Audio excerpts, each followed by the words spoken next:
Please amplify and share this on social media, because this is one of the first times that we've done a completely youth-led session. It's the first session of the whole summit that is completely youth-led. So we want to big up the young people on this call and just continue sharing their work, because I think they're all incredible. I'm going to quickly just introduce you to the team behind the scenes who are making this all happen. Maria, who's our event manager. Maria, do you want to give us a quick wave? Hello. And we also have Rich, who is part of the Transition Together team. Hey everybody, delighted to be here today. Thank you. The social media to share is in the chat. Please continue amplifying the hashtags, #TogetherWeCan and #NurtureBuildInspire. This event is called Together We Can Be Led by Young People, and I believe it's one of the most necessary and needed sessions throughout the entire Together We Can Summit. Because for those of you who are sort of new to Transition Network or don't know much about it, the transition movement is made up of so many incredible people around the world who come together to form different transition groups. And now these different transition groups are rooted locally, but they think globally, they think big. And that means creating different exciting projects.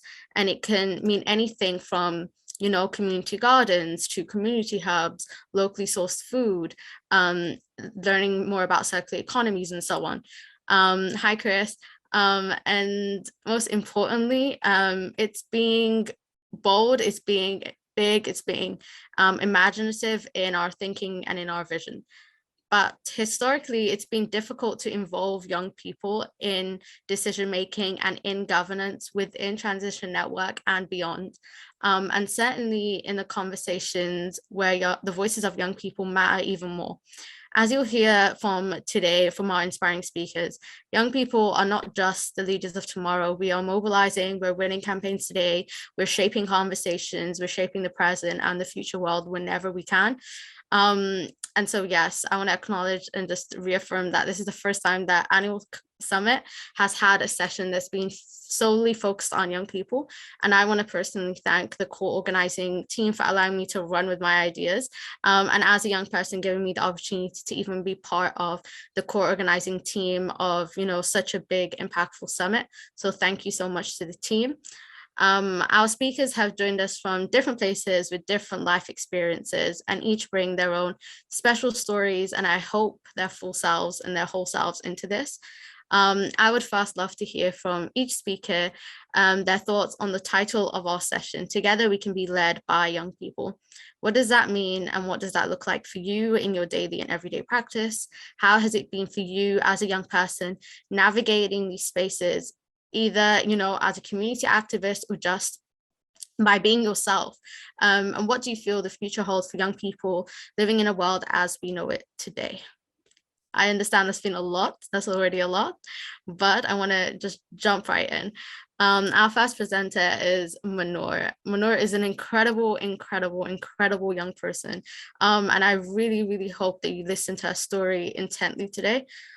Before just a little bit of a summary of who Mahnoor is, I'm sure she can, fully introduce herself when she gets into it. But before migrating to the UK, Mahnoor saw how severe the effects of climate change were and still are in the Middle East and in South Asia. Experiencing the impacts of flash flooding in Karachi and Muscat firsthand has fueled Mahnoor's passion for climate activism and triggered her thinking about how the Western world should respond to the climate crisis. Involved in multiple eco projects around the globe, from sustainable housing in Oman to the purification of the Citarum River in Indonesia. She has now a keen interest in how to tackle fuel poverty and how marginalized groups should not be dissipated from the conversation. Furthermore, she's judged multiple environmental competitions and was a panelist on the Department for Education, Sustainability and Climate Change panel. As a result, she secured a place at Good Energy's Good Future Board, a youth board consisting of 6 young people who advise and challenge the 100% renewable energy company on their initiatives, their business policies, and their ethics. She's also spoken at multiple conferences, including the UN's Conference of Youth in Glasgow last year, about greenwashing and youth participation. Alongside all this work that she also does, she finds time to do her A-levels. She's an actual student, y'all, okay? But she's still a student, and and she's doing all this. And she was also a student at the Bright Green Future, and delivered a session on environmental racism affecting people of color in the Global South and Global North. She's now a mentor at BGF, where she supports young people of color her age in environmental campaigns and their personal development. Mahnoor, thank you so much for taking the time out to join us today. I really appreciate it. I know you're going to blow us away, so jump right in, get started. Thank you so much. Hi, guys. And thank you, Yumna, for, having the most amazing introduction of me. Hi, guys. I'm Mahnoor Kamran. I'm 17 years old.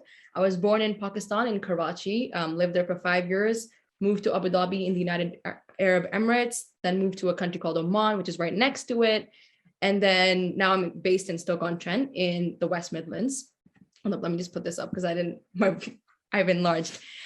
So I don't have to give my introduction because you just did such an amazing thing. So I'll just dive right into it. So I'm actually doing a level 2 qualification in youth work as well with the National Youth Organization, because I want to delve more into empowering young people in sustainability and in empowerment. So the definition of youth in those spaces is 11 to 25-year-olds, right? Which is amazing. But when it comes to political spaces and climate spaces, that's not the case. It's always 18-year-olds and above. Bear in mind, I'm just 17. So this obviously you can see is presenting barriers. So I was in the United Nations Conference of Youth last year. It was a 3-day event held 3 days before COP26. So I was there on the last day for a panel event. And so I go to this conference and it's supposed to be about the youth and it's supposed to be like the biggest conference of 2021. And I go there and I see all these people, but they're all like 23 years old and above. And that's not to say they're not part of the youth. Absolutely they are. But what about all of us under 18-year-olds, right? And one of the main things that was going to come out of this conference was this global youth statement. Now, this youth statement was going to be used by lobbyists, by activists all around the world to challenge governments, to lobby think tanks. Now, if you're going to have all those under 18 dissipated from the conversation and dissipated from the policymakers, what type of future is that going to bring for us?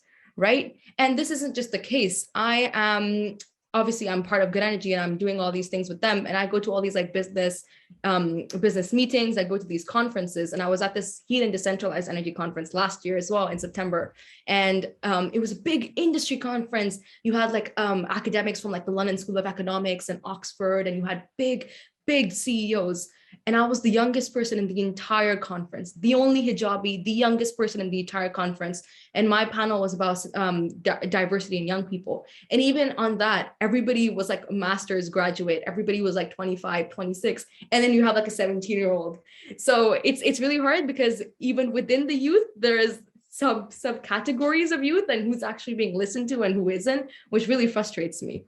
And I was also in Cornwall 2 weeks ago for another conference called Boardroom 2030. And I talked about youth representation and why that's needed, especially in businesses, because businesses have done a lot of damage to the world, and it's also up to them and also governments to, reverse this damage. And my quotes were also highlighted by B Corp UK, so you can go check that out on Twitter. So also when it comes to youth participation, the environmental sector is the second least diverse sector in the whole of the UK after farming. And what I've realized with all these spaces I've been in, the younger the people, the more diverse these spaces are. So it gives the idea and it gives the impression that, the younger climate movement is truly diverse. And then speaking of diversity, I was on the Together We Can inclusivity talk yesterday. And Sid Yang said yesterday, I'm paraphrasing again, that diversity isn't just about your identity, it's also about your lived experiences. And I think that is what separates us youth from, the youth of 1975. And that's not me trying to minimize or gaslight struggles of my ancestors. They've been through a lot, probably more than I have, especially, as people of color in history. But what I am trying to say is we are unified in this globalized world, and all these events that are happening to us are happening exponentially and happening really, really fast. You had the 2008 financial crash. And although I wasn't working then, my parents were, a lot of people, a lot of parents lost their jobs. And obviously that's going to affect you. It's going to affect your household. It's going to affect the type of groceries you buy. It's going to affect the type of house you're going to live in. So that again has this like cyclical effect. You obviously had the pandemic. I don't think I need to explain the pandemic and its impact on the young people. I think it's quite apparent. You have this broken economy, skyrocketed high housing prices, energy crisis, cost of living crisis, and young people are the forefront of this, and they have to bear all the costs for this. And we also have climate change. Now, when we talk about young people and climate change, we always talk about it from a futuristic, but also we say that young people will be affected by climate change. And I think that's a disservice. That's a disservice to the global South, because they're not going to be affected by climate change in the future. They're already being affected by climate change as we speak. As we speak, there's a heat wave in Pakistan, in South Asia. The glaciers are melting. Rural villages are being completely disrupted by flash floods. And these rural communities are marginalized communities, subsistence farmers. And even then in Karachi, one of the most populated places in the whole world, in the city I'm from, there's a heat wave going up there. And this also happened during Ramadan, when a lot of people were fasting, a lot of Muslims were fasting, no food, no water. And what happens if you don't have water and it's like 50 degrees outside? You die. And this did happen in 2015 in Ramadan. There was a heat wave and around 2,000 people died in southern Pakistan. But no newspaper was going to tell you that, right? And so then these lived experiences, but also the Black Lives Matter movement, I think the Black Lives Matter movement really made people rethink all the political ideologies that were put out there and were enforced onto you. And I think that was amazing because it sort of led to a more progressive society, not the most progressive society, because we have so much more work to do. But the Black Lives Matter movement really highlighted how colonialism, capitalism, imperialism, patriarchy all combine and cause all these inequalities and climate crisis. And as a result of that, now, if you go into youth spaces, a lot of us are now speaking from climate justice perspectives. So climate justice is similar to climate action, but it's more than that. It's more than just rewilding. It's more than just conservation. It's about looking at how all these inequalities, whether that be racism, whether that be socioeconomic inequalities, whether that be gentrification, how all of that ties into the climate crisis. And it really advocates for a more just and more socially equitable society. And that also relates to the session on donor economics and all that progressive degrowth stuff also interlinks with climate change, with climate justice. And I think that's why young people, we realized how people over profit is the way to go, because the more profit you have, the more you're exploiting the environment. The more you're exploiting the environment, the more you're contributing to climate change. And as a result, I think young people are truly thinking from a very anti-traditional, anti-capitalist way of work. And we're saying, hold up, why are people in our supply chains in the Democratic Republic of Congo getting paid barely anything an hour while we're here benefiting from the solar panels? Why do these inequalities exist? And how do we combat these inequalities? And how do we access these views? How do we get young people to actually participate in all these conversations? How do we get them to be in our boardrooms? How do we get them to be in our panels? And one of them is by being more inclusive with our language and with our information. And so I was really fortunate that the Center for Sustainable Energy in Bristol, they actually got in contact with me, and they were releasing this community, they were releasing this community journal about wind and where it's going to be situated, where the turbines are going to be situated and all that. And they were like, can you please provide a youth perspective on this? Can you please give us a youth lens? Because you need to understand, when you have a wind turbine in your community, it's going to affect the character, it's going to affect the people. And even though it might not affect like a 2-year-old right now, this wind turbine is going to be there for like 40 years, for example, and they'll be 42 by then. So it's definitely going to affect them in their lifetimes. So you need more youth-led and more of a youth perspective in your documents, in your communities. And that's important, not only for now, but also for the future. Also, when it comes to inaccessibility in politics, before, when I was part of the Labour Party, all the inner CLP, inner party politics, a lot of that didn't make sense to me because, number one, we don't have we don't have political education in the UK. So a lot of it was like, okay, I'm voting for this person, but this person could also win. And how do I do this? And this isn't just something intrinsic to the Labour Party. This is for all local parties. There's no message on how to actually engage with young people. So don't complain about the lack of youth participation if you're not going to do anything to engage with us, So I think instead of putting that blame onto us, rethink the way that you're actually promoting all your policies and politicians. Another way to include people is by providing a safe space. Exactly what we're doing here right now. I'm so happy that Transiting Together, and particularly Yumna, when I was like, oh, what do you guys want me to talk about? Is there anything specific? And Yumna was like, no, carry it on, do whatever you want to do with it. And I think that's so important because I've spoken at numerous talks, and every single one of them has had an agenda or some questions to tick off, or some perspective that I need to follow. But what's so nice and so refreshing about this particular summit is that I can speak whatever I want to speak about, even if I haven't spoken about it before. So I think that not only empowers me, but it also educates other people that are not, that don't know about the issues. And then the final way to remove this barrier, and the most important way, in my opinion, is by incentivizing and appreciating youth voice. If you're going to have youth board members, youth panelists, youth speakers, youth focus groups, pay them. They're doing the exact same work the 40-year-olds are doing. We're providing our background, we're providing our experiences, and we're providing good advice. So pay us. We still live in a market economy, right? Money is still used as an exchange. Pay us for what we're providing you with, because by not paying us, you're actively promoting the stereotype that, oh, the young person doesn't know what they're talking about. They're not qualified for this. They're not as experienced as other people. So pay your workers. And then so that can also decrease social inequality, because, then you can actually talk about minimum wage, and you can talk about how much it should increase by, and you have the conversation flowing. So really include people and include young people in your businesses, in your community decision, in your policy decisions.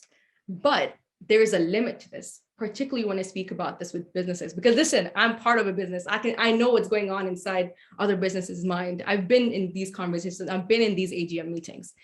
And so I want to talk about youth washing, because we don't talk about this. I have never been on, a lot of people don't even know this exists, but I'm going to talk about it, right? Because, again, this is from my direct experience. It's similar to greenwashing. So greenwashing is when companies in general lie about how sustainable or how environmental their products are. So a key example would be, I think a few years ago, this company was like, oh, we're going to make 100% compostable water bottles. And we're like, great. So you go to the compostable water bottle and you see it's like brown, and maybe it's made from paper. Great. You open the water bottle and it's a plastic water bottle in disguise. So that's greenwashing, because you're lying about how green your bottle is and how green your product is. And so replace that with youth. And this actually links to the global North climate movement, because the climate movement, the youth climate movement, has always existed. It existed in the global majority. It existed in indigenous cultures because they were being exploited. It existed in Black and brown cultures because they were being exploited. But these voices were loud. I'm not saying they were not loud. They were loud, but they were not amplified, and they were not given a platform to talk about all these problems. Whereas with Greta Thunberg, no shade to her, she's done amazing things, but the media amplified the voice of a white European, blonde hair, blue-eyed girl. And this girl, she's done amazing things, but she talked about the future, which is great. But that, again, is a disservice to all the communities that are being suffering right now. And because Greta Thunberg and Fridays for Future and all of it has become so mainstream, whenever we talk about climate change, even when we're talking about it personally, not forget business decisions, forget government decisions, we always talk about it from a future point of view, which is great. We do need that. But what about currently? What about all the injustices that are happening right now? Nobody's talking about that. Nobody's talking about how this heat wave in South Asia, you'll just see some of it pop up on the BBC for maybe 2 seconds, but that's about it. Nobody's talking about it. And because the whole climate movement has had such a future perspective to it, all these companies are like, great, if I want to talk about how environmental I am, I'll talk about it from a future perspective. That's what's happening in the mainstream media. Let me do it. And so then their PR tactics and the brand tactics go okay, if I want to amplify, if I want to talk about the future, what better way than to include people that are going to be in the future, right? Including young people. Now, this is where the cognitive dissonance happens. You have some businesses that have really good policies. They want to embed you into their business system. They want to embed you into their board members. That's great. And that's, I've been in those rooms. But then you have big polluting companies, Shell, BP, ExxonMobil. You have all these big companies. And if you go on their social media, on their website, you'll just see pictures of young people. You literally just see pictures of young people, which is just a load of greenwashing and youth washing. For example, BP sponsored the Young World Summit. It's about social justice and youth participation, which makes no sense because you're actively destroying our future, right? No sense. Then you have Shell's Make the Future campaign, which again makes no sense considering the fact that you're killing young climate indigenous activists. Again, no sense. And even COI16 last year, the United Nations conference that I was speaking at, they were going to be sponsored by an organization called Acre Horizon. And this organization has been accused of grotesque human rights violations by the Amnesty International, This organization has links to Guantanamo Bay, prisons, oil and gas. And so how is this company going to be sponsoring one of the biggest climate movements of 2021? And so all these activists found out, and they're like, this ain't happening. So obviously, like, they bullied the absolute crap out of it. So that was nice. And so then Acre Horizon, they had to take a step back because they're like, yo, nobody's going to come to our conference if you're here, which is great. And this is all about mobilizing youth voice. And this is why I love, being a young person, because we have the voice to, actually create change. And this is one of the reasons, this is one of the ways we create change. And even now, when I'm working with charities and young people, obviously charities, they need money, right? And if you go out and look at all the funding, it all comes from all these big polluting, exploiting, companies, big companies. And it's really sad because they're sort of infiltrating, youth activism, youth spaces, because once you come underneath, because listen, I'm working with these charities, and once you start getting the funding from them, they have these separate, like they have these specific criterias you need to follow and specific things you cannot talk about. And what happens when you can't talk about injustices in a climate space? I'm not going to answer that. That's a rhetorical question. And so I'm going to conclude by saying there was this report in 2019 published by Harvard, and they were like, youth participation is really good for businesses, but they weren't speaking from a climate justice perspective or a youth justice perspective. They were like, oh, if you have young people in your businesses, a lot of people will start investing into your businesses. You'll get more shares and shareholders and profit. It was very capitalist. It was very traditional, was very money oriented. When in reality, if you want us to be at your tables, and if you want our ideas and reward us for our ideas, do it because you want us, do it because you value us, and don't do it because you think that we're commodities or capital that can be extracted.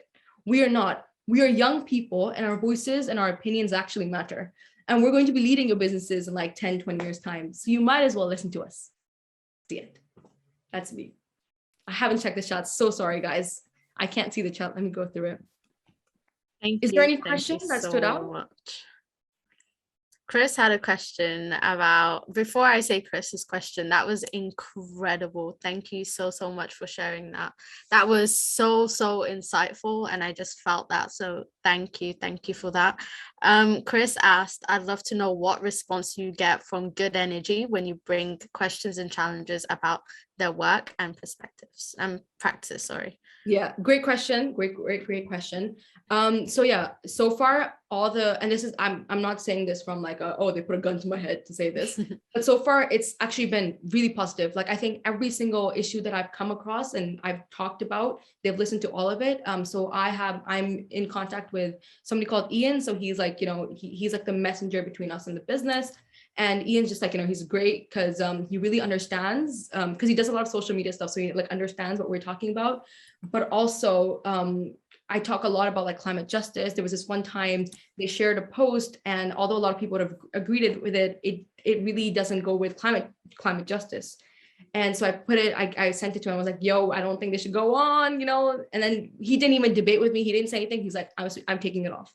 So it's that level, it's that swift of a response, and they actually listened to me, which is good, because if they weren't, then I wouldn't actually be here and I wouldn't be talking so positively about them. One thing about me, I'm not gonna stay silent. I'll actually talk about it. That, and my Twitter is like an anecdote for that. But yeah, so far it's been great. And anything that comes up, any issue that comes up, we've always been in contact with them for that. I hope that answers your question. Thank you. Thank you so much, Mahnoor. That was incredible, and that's going to sit with a lot of people. Wow, just wow. I'm so happy that you're here with us. Yeah, Simon, incredible, clear message. Lots of groups feel like they don't successfully engage with young people, but in reality, we are probably more of the problem. Yes, and this conversation is trying to get you to be more actively part of the solution. So yeah, thank you. Moving on to Dev Sharma. Dev is incredible campaigner. I'm very proud and very blessed to know Dev. He's a youth activist and someone I, like I said, admire a lot. Dev Sharma is a 17-year-old food activist and youth MP for Winchester from the UK, and is passionate about altering the injustices he notices in his daily school life and environment. food environment. Like I said, Youth MP for Winchester, and was also the incredible chair of Bite Back 2030, which is a youth-led movement campaigning for all young people to be given equal access to a good diet and aims to halve childhood obesity rates by 2030. He's also an ambassador for the Food Foundation and Act for Food, Act for Change, which is a global movement working on food-related issues, ensuring that everyone has access to healthy food no matter where they live. He's also part of many other projects, but also the winner of many awards, notably the Diana Award and recently the UK Parliament Volunteer of the Year Award. Dev, I'm really ready to hear from you because I know you're gonna, like I said, smash it. So take it away. Thank you so much, Yumna. It was so great listening to you, Mahnoor. And I definitely do. I think you've set the precedence that high, and it's going to be a massive shoe to fill. But I'll try my best. I was so inspired by the last talk, I've got to say. I'm going to share my screen, and I will get to that. You know what's been happening today? I've been speaking on mute to so many people. It's like, I've been feeling like it's 2020. Okay. Cool.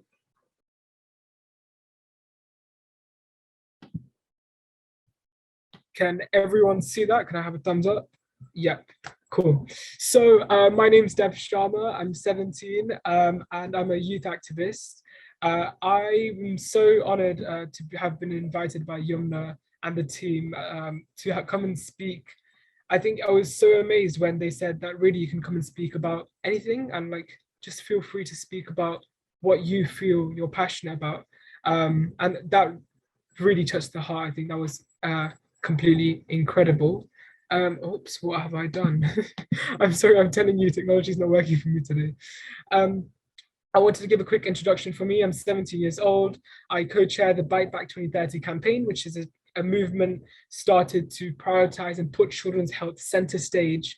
We realized that young people and their conversations weren't being spoken about, especially in the food debate, and their health wasn't being prioritized. It's actually Big Food that was talking about children's health. So yeah, we started that. It's completely youth-led. I'll speak a bit more about that. I'm an elected youth MP in the British Youth Parliament, representing the city of Winchester. I work with Act for Food, Act for Change, which is a global campaign on making sure that their food and their thoughts around food is represented at a global scale, and also with the Food Foundation to ensure that food poverty doesn't exist as a thing in the 6th largest economy in the world. Thank you to you for your introduction, Yumna, the UK Parliament Award winner and Diana Award winner. And that was thanks to campaigning that I've done alongside people like Yumna. And those awards aren't mine, they're the awards of tens and hundreds of young people that I've worked with who've been able to facilitate that. I wanted to kind of get into my journey and then kind of link that into how to actually build a successful campaign. And as you can see at the end, it's a successful campaign to ban junk food advertising online. And that's something I'll speak about again, because today the UK government announced that they are possibly delaying that. But I won't share too much and I'll get straight into it.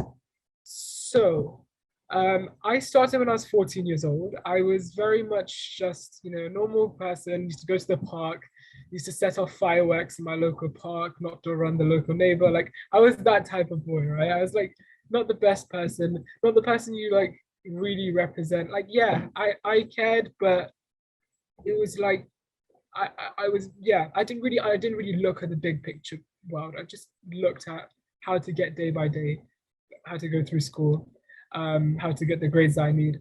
And one day I was at my local youth club and I was speaking, some person from the Food Foundation came and they asked about my local school food. And they were doing a consultation across the UK, speaking to 400 young people, and they asked me, oh, tell us about your local school food. So I said, this, pizzas every day, gravy that looks like water. I completely telling the truth. And I thought that was completely normal because that type of school food is like what you associate with school food. Is quite mashy, it's quite horrible, it's quite thing, but it's school food, it's what you get. I used to go to a school which was around 25% of the kids were on free school meals. 40% of the kids were living in poverty. It's one of the most deprived areas of the Midlands. And they were like, this is horrible. This is, a bunch of people telling me this is outrageous. What the hell? Your school food's like this? And I'm like, yeah, that's fine. Like, you learn to live with it. Like, what? I'm like, what can I do? And they were like, can you come to the House of Lords and speak about your experiences? And can you share it to a bunch of MPs? And I'm like, maybe. Like, I'm nervous. Like, I don't really know. Maybe. So after a lot of convincing, they asked me when I was 14 to come speak at the House of Lords at this committee hearing, speaking to a bunch of MPs who really did care and talked about my experience. And this is where I really got to understand the food system. I got to understand how it works, what really is school food. How is it that young people who are more disadvantaged die 10 years younger than their more affluent peers purely based on the food they eat? It's because provision like school food is not nutritious, not healthy food isn't center stage. And so that led me on to working with the Food Foundation, and kind of got into this trap where it's like, I'm really passionate about this. I really care. Like, this, something like food connects every single one of us. We want to do something. And around this time, Emma Thompson, who is the actress in Nanny McPhee, the lady who is in Love Actually, she kind of picked up this campaign. It was like, kids are going hungry in the 5th largest economy in the world. This is completely unjust. And she shone a platform over us, and we were able to work with her over a year, collect the data and views of the young people. We were invited to 10 Downing Street. We spoke about lived experiences, put that all into a report. That's really where my activism journey started. And it was really because someone like Emma with a platform believed in my views, believed in what I had to say was something. And I think that's the message I'm really trying to give across, is that without a platform like that, I wouldn't be able to speak on behalf of my peers, be able to speak about injustices. People probably wouldn't, of course, thanks to Marcus Rashford, but this is before, I think, like a lot of the conversation and data that Marcus Rashford used was thanks to the report that Asha on the bottom right was holding in her hand. And it was thanks to organizations and people like Emma Thompson who were able to give us a platform and funding to allow that stuff to happen. Emma got us on the One Show, we met Nadeem Zahawi, and it's just echoing the same thing. Like, a young person has so much passion, and like I said, I wasn't like the de facto stereotypical activist. I used the person who used to go put off fireworks in my local park. Like, that's not the person that I mean, that's not a de facto activist, but she like kind of believed in me, this organization I worked with, and they gave me a platform to express my views. And this is around the time when Jamie Oliver kind of picked up some stuff that I was doing. I got an email one time in 2019. They were like, Jamie Oliver would like to meet you. I was like, okay. They're like, we want to talk to you about a food campaign that he wants to start. Okay. I was like, so I went and met Jamie at his headquarters. He basically said his time's coming up, his role as an activist, adults aren't very much being listened to as much as young people. You have to remember the context, right? This is 2019, the climate change movement. What he was saying was that young people's voices are imperative. And right now, a lot of this and the narrative is being run by big food. Nestle is talking about young people. And you know what they're saying? Young people love chocolate, that's why they buy it. And that's just wholly untrue. It's because our high streets flooded with unhealthy food. So we got started with Bite Back. We launched a campaign called Bite Back 2030, which is solely youth-led, run by a youth board with 15 young people who set the narrative and the priorities for the campaign. We have staff that support us, and then we have local youth boards, which Yumna is also a part of, and she chairs in Birmingham, in London, in Leeds we're opening, Sheffield, Bradford, Manchester. And we get these young people we give them funding, we empower them, we educate them, we inspire them to run activities in their local community and create real change. And through there, I've been able to speak on behalf of my peers about school food, about junk food advertising, about food insecurity in my own local community.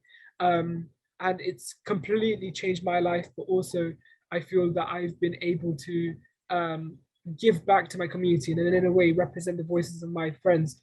If this type of platform was never there, then that voice and that argument would never exist. I want to now go into, so that was a bit of my story, and I want to go into the main campaign that I've been really passionate about and led, which was junk food advertising. Around last year, I was doing my GCSEs in the middle of a lockdown. And I realized that every time my teacher sends me a YouTube video, it's like January 2021, it keeps coming up with junk food. It's like, how the hell am I supposed to concentrate, do my GCSEs, meant to have a complete focus, whilst my entire social media feed is being bombarded with junk food ads and sugar and trying to get me to eat food that isn't good for me. So we did some research into this, and we actually found that the government had a consultation where they said that 15 billion junk food ads were shown to young people in 2019. That's before the lockdown. And so I wrote a letter to Matt Hancock with my friends at Bite Back, and what we said is millions are being spent on giving junk food a starring role in young people's minds, and it's damaging for our health. I said that this is an issue where the big food industry is talking more about it, we're not. The amount of money that these companies spend on advertising is equivalent to medium-sized countries, the GDP of medium-sized countries. And actually, if we don't start treating children's health as a public health issue, then what we are going to see is young people grow up more unhealthy and a UK plagued by diet-related diseases in the next few years to come. And actually, this is also linked with sustainability in our climate goals, because a third of our global climate emissions come from agriculture, a fifth in the UK. If we don't start tackling this, we are encouraged, it's going to get worse, not just for our generation, but also for the next. So we worked on this, and we kind of got the government, we ultimately got the government to ban junk food advertising online and really take it seriously and talk about it as a public health issue. So that was the campaign that I wanted to talk about, the junk food marketing, really speak about how it was youth-led, how we got young people engaged and involved. Yumna, please remind me if I've gone over time or if I only have. No, you're fine. Keep going, keep going. Thank you. So I wanted to kind of start off from basics and really just like speak about what do we mean by campaigner. And this is something that I always start with, I always come back with. It's like, what actually is a campaigner? What actually am I as a young person? Am I an activist? Am I a change maker? They're all the same words to do with the same issue. Am I a protester, community leader, maybe even a troublemaker, really at sometimes. And really an activist, a change maker is someone who cares about something in their local community. They have a passion and they want to create change, and they're inspired and want to go about and make that, however small, even if it's sharing a post on social media or going and, I don't know, knocked or running 10 Downing Street. So what is a campaign? And to put it simply, a campaign is any way or that young people or anybody can come together and really, mobilize people and share thoughts and opinions. I'm just going to, can you guys still see that? Yep. Oops, can you, 1 second. I'm going to try and re-share. Sorry, my screen is kind of glitching. Oops. From this side, it was telling me.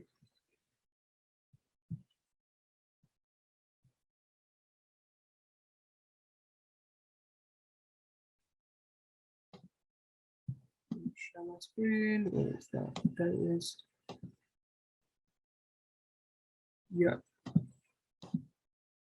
Oops. Oh God. Sorry. I'm just going to stop sharing my screen and I'm going to start it again. My screen has completely just crashed from this side over here. So I'm going to try and reshare that. Let's see.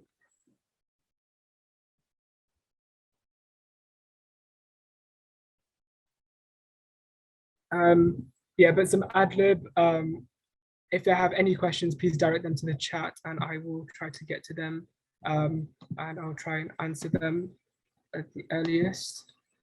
Okay, can you see that now? Yes, all good. Perfect. Thank you so much. I'm so sorry about that. My screen was just kind of crashed. But yeah, put simply, a campaign is when a group of people work together in an organized and active way towards a goal. And social action can vary differently, if that's through volunteering, through fundraising, through campaigns, or even a protest. And why do we campaign? Well, campaign, as you guys know, is one of the key ways that we can make change in the world today. Because that actually helps tell people what's going wrong, and if there is something wrong in the world, and how we can get them to fix it. So to begin with, how do you plan an effective campaign? And so to start with, you figure out your goal and the big change you want to see. So with us, we knew that our big goal was to ban junk food advertising. It was the middle of lockdown, and we knew that this was something that was really pressing. It was affecting young people. I spoke to all my friends and they were like, yeah, actually like delivery ads are everywhere, junk food advertising everywhere. Like, it's not really fair that these are the only options on our screens. So we kind of knew that earlier on, but if you're planning your own campaign, you really need to have that big picture, the end goal.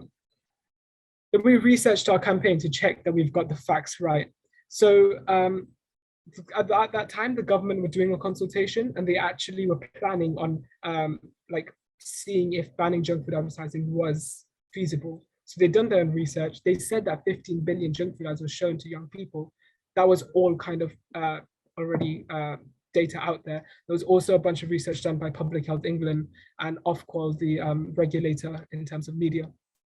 So we just did a big deep dive into there and we found this landmine, this gold mine of information.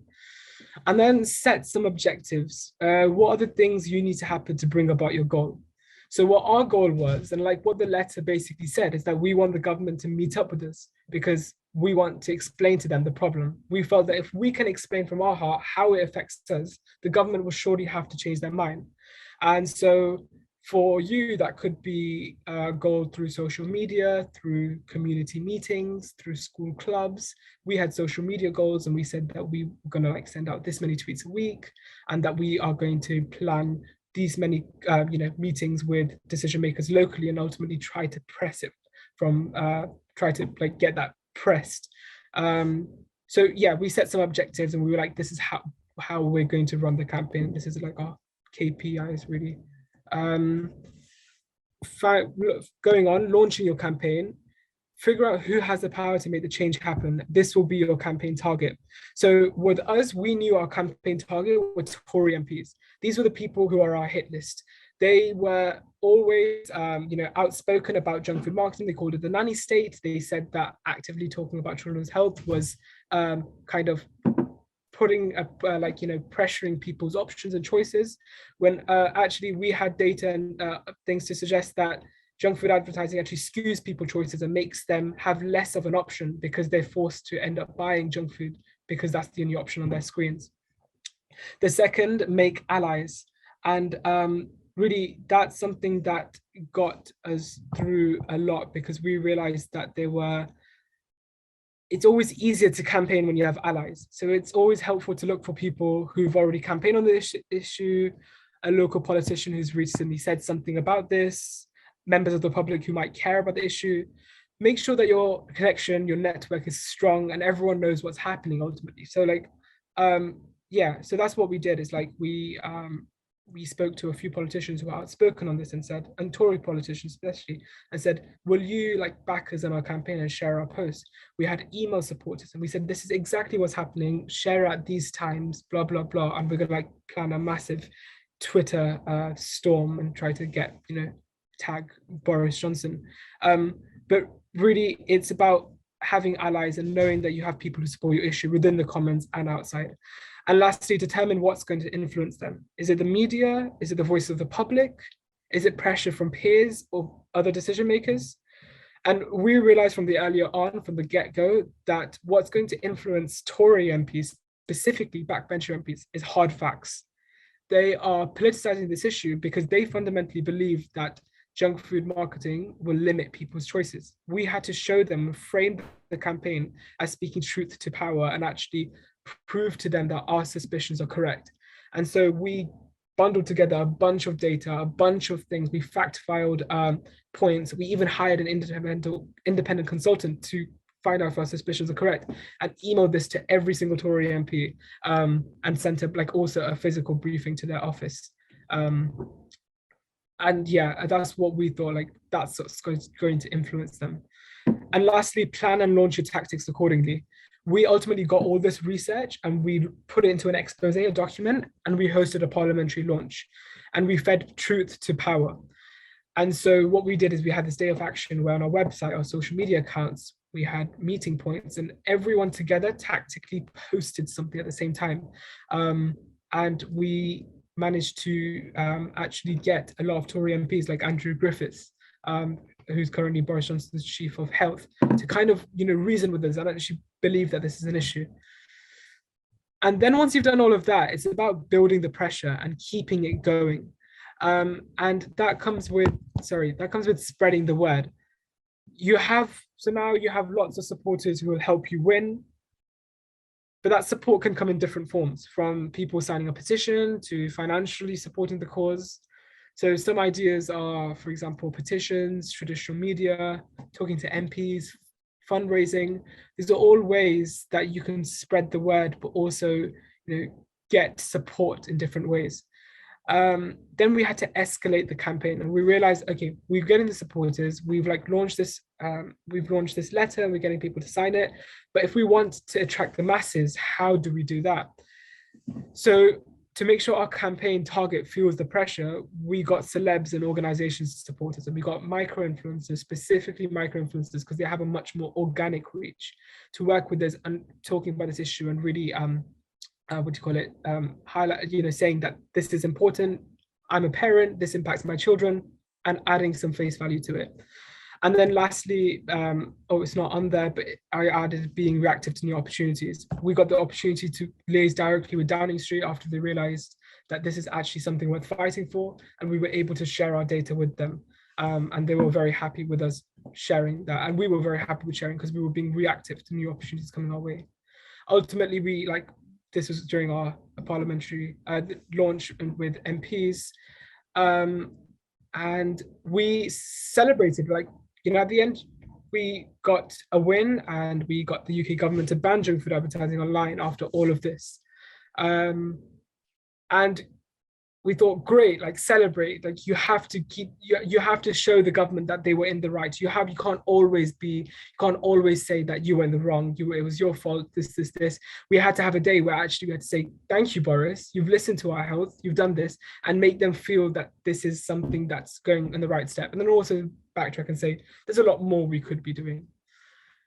Recently, and this is probably my call to action, today the government, so last night I got a phone call, and we got someone from the Department of Health and Social Care leaked to us that the government is going to delay the banning junk food advertising by a year, even though it was just given royal assent 2 Fridays ago.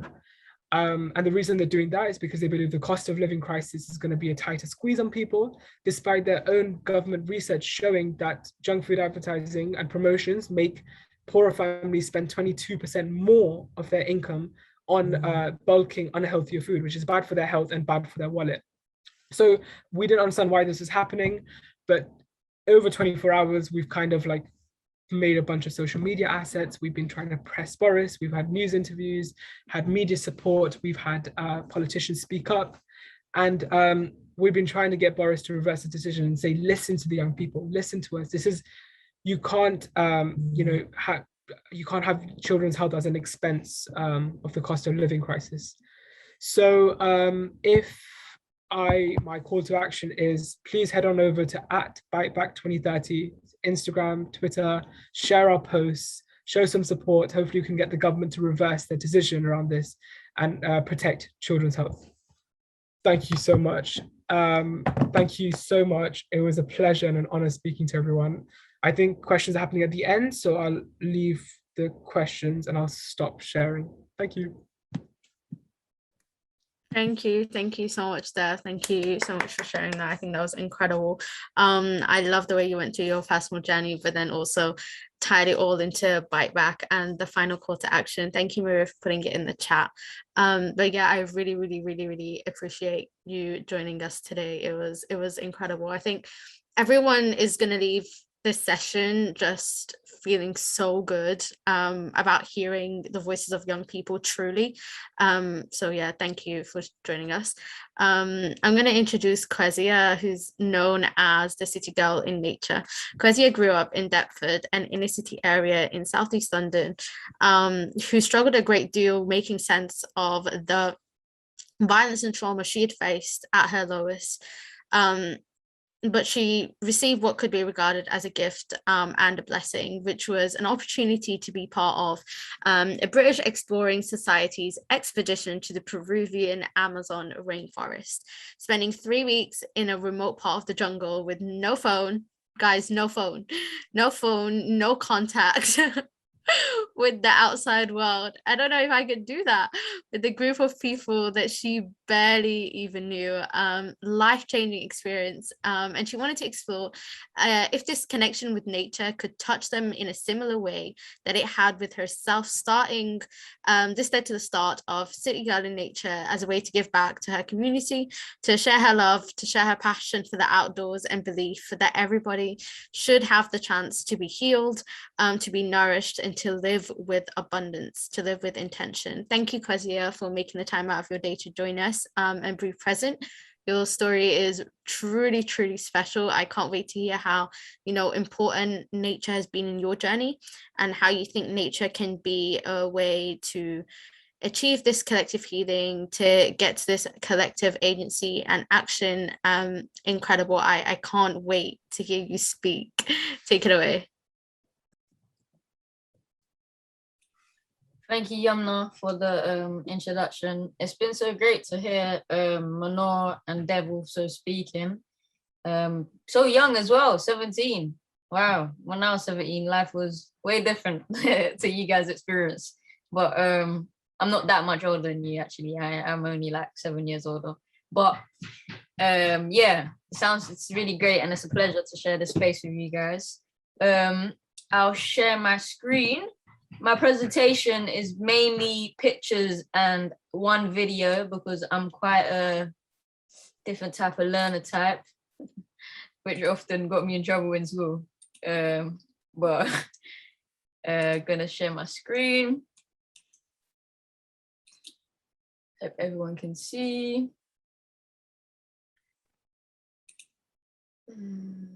Okay, so that's just like some of my social medias and stuff. Yeah, so I'm gonna share a bit about my story first, and then I'll link it into City Girl in Nature, what the work that I'm doing, and kind of the impact that it's kind of having currently. So yeah, I was born in 1998. I'm of mixed heritage. I'm half Jamaican and half Pakistani. So I can closely link into what Mahnoor was actually saying. In fact, that's why I put the Pakistan flag over green heart earlier. I have 3 older siblings. I'm the youngest. I did actually grow up with my mum though, and my eldest sister. But that's a bit of context about me. I grew up in Deptford, in a city area next to a estate called Peeps Estate. So this was me when I was younger. Dev, I liked how you talked about yourself when you was younger. I'm sure these pictures can show you a bit about the type of young person I was. I was actually a proper tomboy and up to a lot of different types of things that often is quite common when coming from the type of area that I grew up in. So yeah, a lot of us faced a lot of challenges growing up in this area that is around like poverty and hardship. Recently, the boy in the picture next to me, he only just came out of jail last month after 6 years, and that is also one of the common things that we often face coming from our communities, which can be closely linked into the prison school exclusion to prison pipeline, for instance. And these are just like some of the issues that we often face coming from this type of community. Some of the things that I personally faced trauma-wise was that I was a young carer for my grandma who had Parkinson's disease and a lot of other health issues. So I was a young carer, and she unfortunately passed away as well in 2011. And then in 2013, my uncle murdered my auntie, which is seen as an honor killing. And that was quite a big, I was actually doing my GCSE at the time when that was happening for me. And 2015, and what kind of knocked my mental health into overdrive was losing my friend that I went to school with, who got stabbed. And he was actually murdered by someone that one of the young people involved, I actually know one of them. So all these type of traumatic events happened, and it was quite impactful for me. I was quite an angry young person, but as well, I've always had quite I'd say in a way natural leadership about me. So a lot of the things that I do when I was younger, a lot of young people depended on looking towards me for like encouragement and just leading in a lot of things. But this is what I was essentially going through, which actually, after my friend dying, as I said, had a big impact on my mental health. And I actually was homeless in 2016 and had a suicide attempt. I lived in, and I had a breakup with my family and stuff, like communication wise, and just didn't have a lot of hope, essentially. I lived in a hostel, a little video of my hostel that I lived in. And yeah, that's where my life was at. Very chaotic, and very hard at the time. But fortunately, I was a part of a project called Black Minds Matter that is actually around mental health and well-being and building social change leaders for ethnic and minority young people. And I was actually leading on this project in a youth club called Keys House, which is actually in Clapham. And the British Explorer Society had come in and given an opportunity for people to go on a 3-week expedition to either the Himalayas, Yukon, or the Peruvian Amazon. And I'll be honest, I was a bit of a neat growing up in terms of watching David Attenborough documentaries. That was my secret passion other than football. And I watched quite a lot of that. So when I heard the Peruvian Amazon, I jumped straight for that one because I definitely never would have imagined going to such a place. So diving straight into it, I'd never camped before this weekend in April. And there was 2 days of camping. As you can see, I was like probably one out of 3 other young people that are from diverse backgrounds. And there was a massive group of us, around 60 of us, that this was just a practice weekend as well. My first time camping, never done it before, was really, the next step after this was to go straight into the Amazon, which was for 3 weeks, as Yumna mentioned, no phone, no, I just met these people as well, 2 days, just meeting them. And yeah, so the next stop was Heathrow after the 2 days of camping. And I went to Heathrow and obviously found myself in the jungle. Here's some pictures in the jungle. That's me purifying some water on the left side. And that's me. We had seen a group of monkeys at this point, just coming through the jungle, being in the remote part. Often what our kind of expedition was about was literally exploring, which I found was so powerful later on. I'll get to that in a bit, but I found it was so powerful because there was no access with anyone else and was literally in nature's raw habitat with animals, plants, everything. As you can see in my face, I'm thinking, wow, look at these monkeys cutting through, like just there.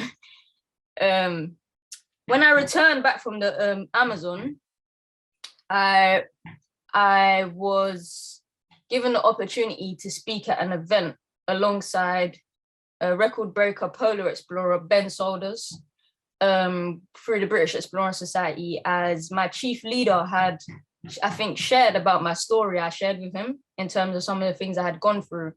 I was actually one of the oldest on the expedition. I turned 20 inside of the jungle. And I was at the time living in a hostel. So a lot of what my experiences weren't what most of the other young people were going through. So when I returned back, the British Explorer Society wanted me to share about my experience and how I found it, essentially, and what I found like really useful around it. When I came back, I had noticed a difference within myself, but I could not put a finger on what it was. I just knew that, wow, I feel a bit different. I'm thinking a bit different. My surroundings and my life experiences are feeling very different.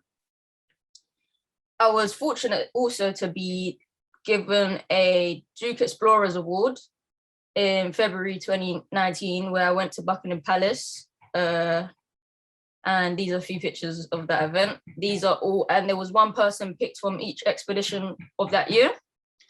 The top left corner is with my parents and everyone with their parents. I still carried on what I knew, which was essentially this Black Minds Matter project, which works with young people and building social change leaders. That was in numerous different types of careers and stuff like that. Anyway, it was mainly around mental health though. So this is just like some of the people within the cohort of that particular year. This was before Black Lives Matter movement as well. Back in 2018, 2019, we did do some art therapy. That's like some pictures, that examples of what are some of the things that we did, because often like with mental health, we don't often hear about the other alternative therapies. A lot of the time we hear about talking therapy, CBD, etc. And art therapy and yoga, for instance, and music therapy are very important also with helping us heal. So the other thing that I touched on briefly, when I used to play football from the age of 5. I was a football coach. So I actually, when I returned back from the Amazon, stuck to what I knew again still, but I topped it up a level. I wasn't just a football coach anymore. I was a part of London FA Youth Council, where I actually helped make decisions around like youth grassroots football and how you can get access, especially coming from inner city and the prime areas, and also for women's, because women's football was when I was growing up very minimal. I was always on the boys team kind of thing. So this was actually the Euro Cup in 2019. It was meant to be 2020, but obviously there was a delay and stuff. That was the year before. Some pictures here in terms of my football. This is some yoga. As I mentioned briefly, yoga is another thing that I found so important, and through the projects that I had been working with, also understood the benefits around it. And all of these things, some more football pictures, were centered around the fact that I had had this amazing experience. Still didn't understand what impact this was having on me. I was like just trying to do all these things that I was already knew how to do it and had a passion for, and a lot around youth work as well. As you can see, a lot, the common thread has been youth and being around young people and being a voice, essentially. What I did start to do in 2020 though, is that I started to then use nature and my experience that I had faced and bring it into the project of Black Minds Matter, where I actually got young people to start doing Duke of Edinburgh, which some people might be familiar with, because that was already available. But again, a lot of people from my communities often don't get the opportunity to do it unless it's through school, and some schools don't even offer it.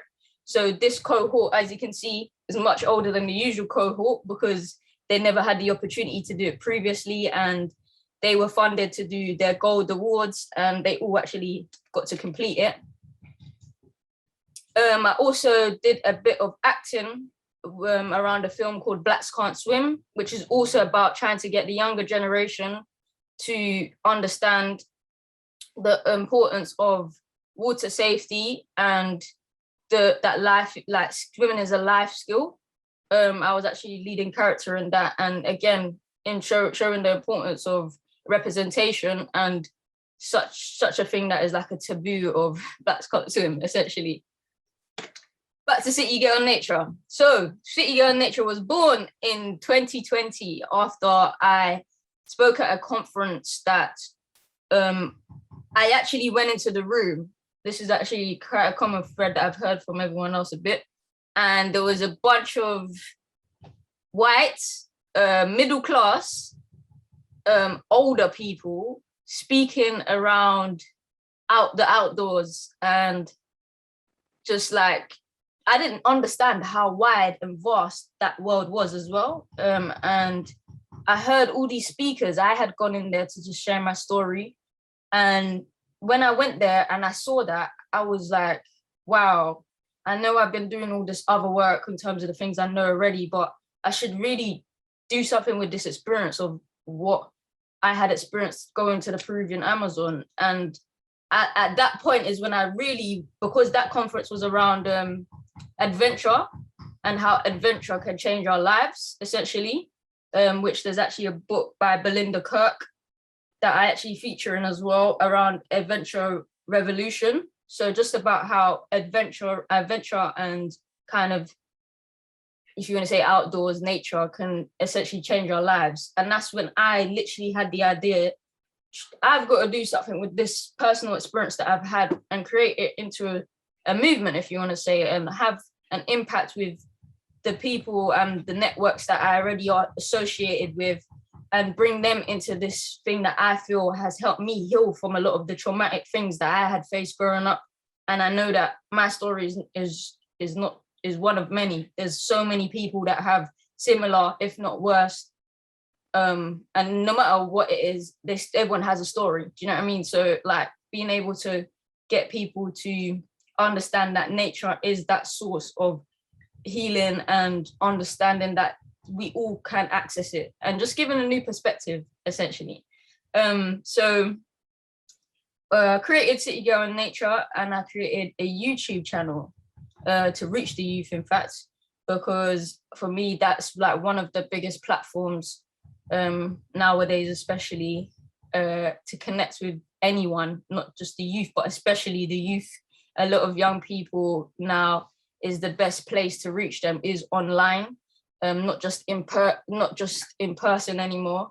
So I created an online series on YouTube, basically showing different ways of which you can connect with the natural world, as well as featuring guest speakers and people that have their own lived experiences.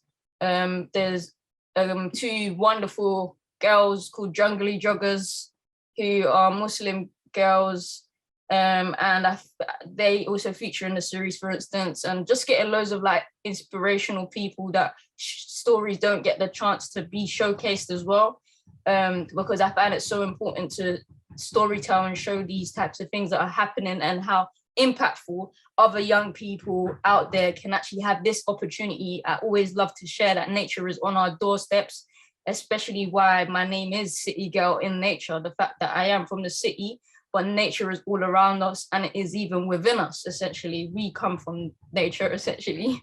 So just sharing that as well. And yeah, so that's a bit about me. I'll show you a little clip of the introduction to my series, so you have a bit of a feel.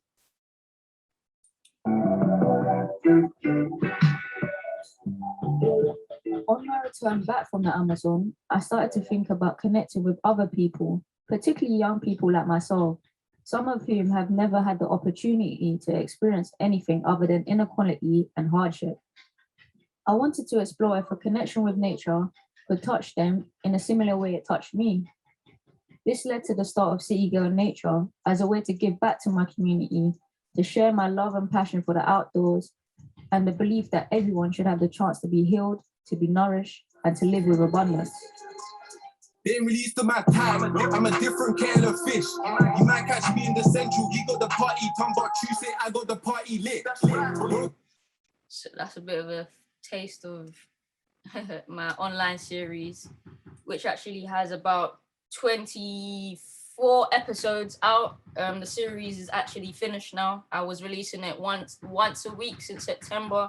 As you saw there briefly, there's loads of different people that have been brought onto it to share their experiences. And I do actually, other than the online series, work with individual groups in the community itself, community groups, gardens, stuff like that, just sharing my experience around, because since establishing City Girl in Nature as well, my thing essentially is about being an example as well.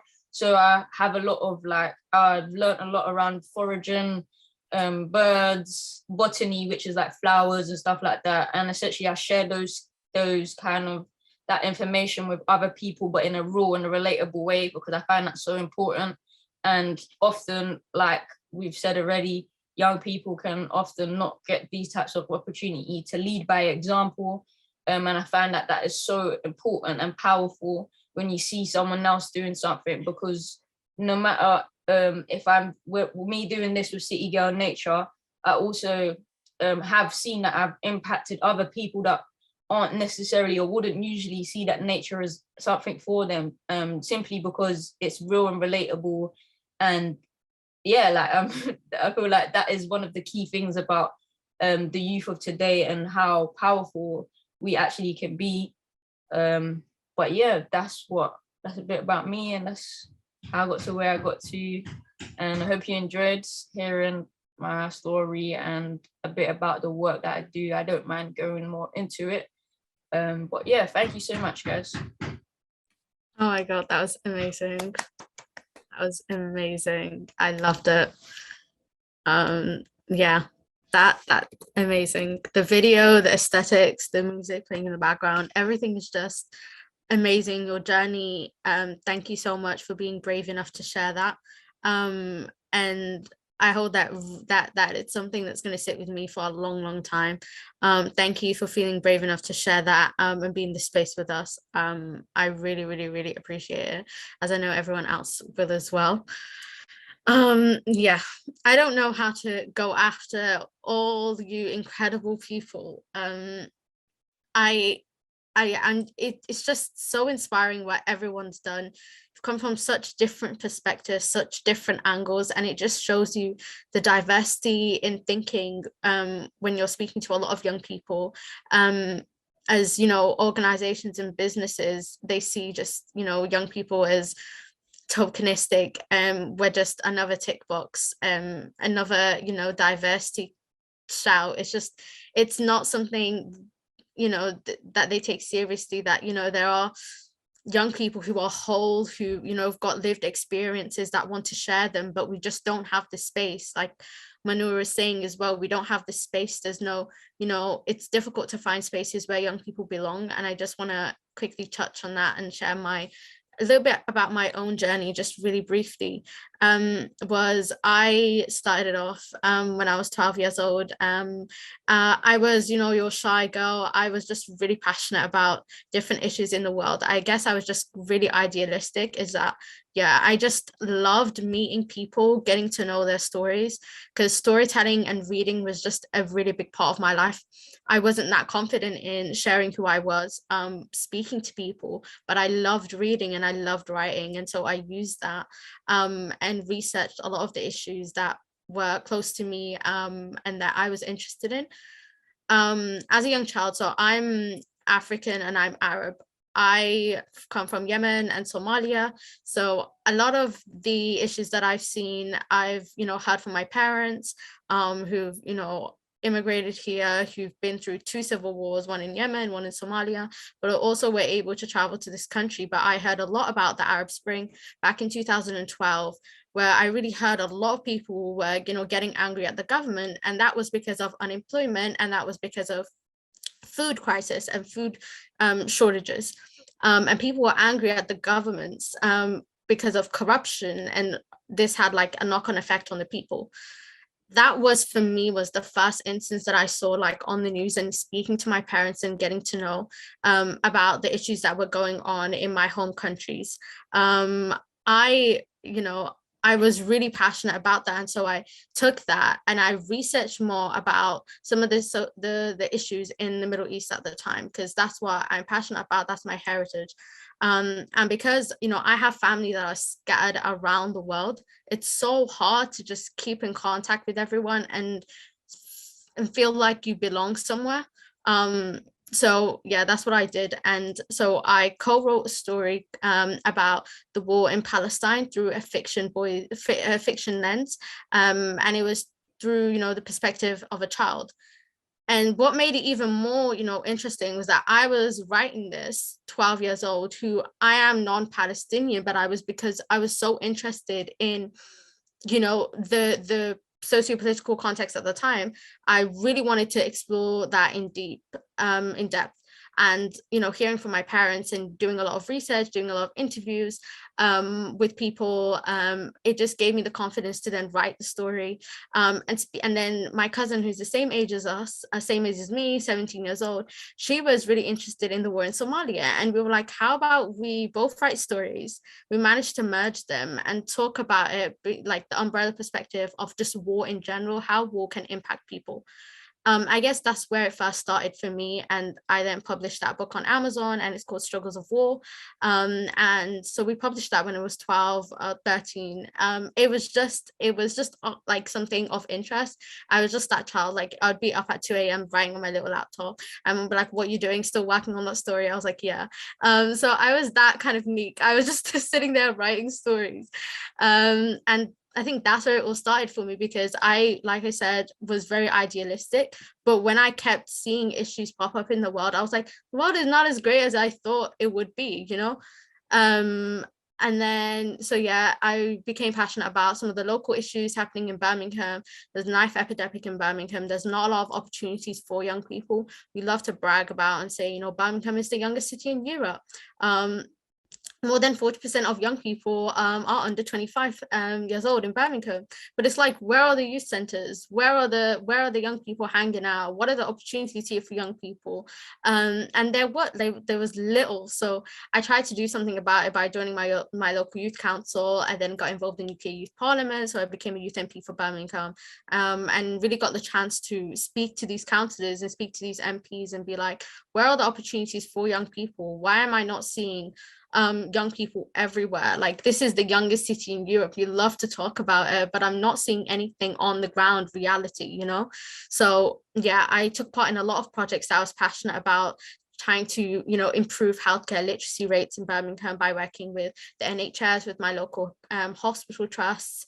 And it gave me a lot of confidence, because I was able to invite a lot of other young people into the space and make them feel welcome. And I was given a lot of responsibility in terms of co-facilitating big sessions. But I also came across that barrier and that block that Mahnoor and Kwesia were talking about. Is I was attending these big conferences with like Royal College of Health and Pediatrics and this people and these people. But like, I was the youngest person in the room, 15, 16, like barely at the time. I was passionate. I knew a lot about, you know, the local area and local context, but I didn't have a lot of connections, you know. I was just that one girl in one black hijabi girl in the room who was just speaking her mind. And sometimes I would get, you know, oh my God, are you speaking at this session? I'll be like, yes, I'm the speaker for this session. And it was just a bit like, oh, like I felt a bit, you know, otherized. And I was like, you know, this is not how I should be feeling as a young person, invited into a space. I should be welcomed. It should be, you know, a place where I feel comfortable to express myself. I got involved in more projects in terms of trying to change the healthcare system from within, by improving, you know, the healthcare outcomes for Black and brown people when it comes to healthcare, because it's such a big issue in Birmingham, especially with the high proportion of, you know, minority communities. And, you know, underserved communities, actually, because oftentimes we're minoritized. We're not even the minority, it's just we're minoritized. And I feel like that is a huge part of the problem. But I felt more confident and more, you know, able to express who I was and my opinions. And I actually saw that being like translated into like real life, having actual like real impacts in people. Because of like a project that I was working on for more than 6 months, like more than, I think it was £58 million was then invested into the Birmingham Children's Partnership, which basically helped early health development. And that was only as a result of the local youth council and like the young people that I was working with. And seeing that actually seeing that translate in people like jumping on these Zoom calls and being like, now I can, you know, send my child to nursery. Now I can do this. Now I can, you know, attend these healthcare clinics. Now I can do this. It was really, really like, it really had a big impact on me. And I was like, okay, I can do more with this, you know, I can invite more young people into this space. So I became the chair of my local youth council and started training other young people on ways to speak to these big businesses and actually get real youth work done, you know, not just people just, wanted young people to jump on a call and be like, what do you think of this? It was actually co-creating programs that were intended to serve children and young people and weren't assuming our concerns or the problems that we were facing. So one thing I would say is it's important to co-design solutions with young people right at the start and embed our voices directly within decision making. That way we feel empowered, that way we have agency, and that way we feel full of self-esteem, full of confidence, rather than demoralized because we feel like we have agency over our lives. The second thing I want to say is that all the systems that we're working within, so I'm also, working within the food space a lot with Dev as well, working with Buyback 2030, which, like Dev was explaining, aims to work with a variety of people, government, businesses, schools, to make sure that young people's voices are heard within food system, and actually educating us as young people about what are the real issues in the food system, and combining that with our lived experience to see, okay, what is the impact that we can make, what is the campaign that we can work on, and how can we get more young people involved, more people involved in general. And I would say that the interconnected systems that we're living in, which prevent, living and practicing creatively, must be reimagined. And we need to explore the conditions that prohibit liberty, that prohibit this freedom and prohibit expression, by actually thinking about the role of geography, the role of politics, the monopoly of different spaces, the marginalization that we as young people feel, because we can't talk about sustaining movements. We can't talk about, sustaining this incredible work that we're doing without talking about the fact, the power politics that comes into play, about structurally embedded advantages. There's so many different things. So as much as this can seem, part of the bigger system, it actually starts with us. And I always say, if we were trying to change systems externally, we have to change our mindsets internally. It's about the individual and their relation to the local neighborhood, the local environment. So that's another thing that I wanted to say, because you can have, all these connections, but if that's not backed with structural implementation, it's not as beneficial. Vice versa. If you have structural implementation without that human connection and without that human imagination, it's pointless, because change starts with yourself. So once we mobilize our mindsets for action, once we start moving towards, trying to reimagine the systems that we're living in, we're already halfway there. And if we design our neighborhoods with intention, with the care, with the agency, with the love that they deserve, they can be exciting, creative places for change, and you're really going to be able to inspire people, and that has a beautiful ripple effect. We were talking about it on the opening evening night of the summit, of that beautiful ripple effect that it can have. So that's what I wanted to add as well. And yeah, I'm just here to make sure that young people's voices get heard everywhere and anywhere. And yeah, I feel very, very privileged to be in this conversation with you all, because I feel like the world would look very differently if it was led by young people. I feel like the world will look very differently if organizations and businesses actually had meaningful engagement with young people. So yeah, that's what I wanted to say. I'm going to pass on to Mahnoor. I want you to give your 30-second call to action. Thank you so much for everyone joining us. I'm conscious of the fact that we have 4 minutes left, but I'm very, very, very grateful for this discussion. Mahnoor. So I'll be speaking it towards older people, obviously, because we don't, because that's I would say involve people and give them a platform, because I know, Richard, you put something there and you said, should we give them a platform? And I was on the call yesterday about inclusivity, and a lot of people, especially white, cis, het, they have the power right now. And by sharing the power, that doesn't make you weaker. That just makes you more of a person. So I think we should share our power, give platforms to a lot of people, give platforms to marginalized people, people from different backgrounds, people from different abilities, people from different socioeconomic backgrounds and privilege, and really accept people for who they are and accept their point of views, and look at how different their point of views are and why they think that way, and really try to embed everybody's decisions and everybody's policies into your business, but be very inclusive, be diverse, and yeah, that's just going to lead to a happy business model, but also a better society. Amazing, Kwesia.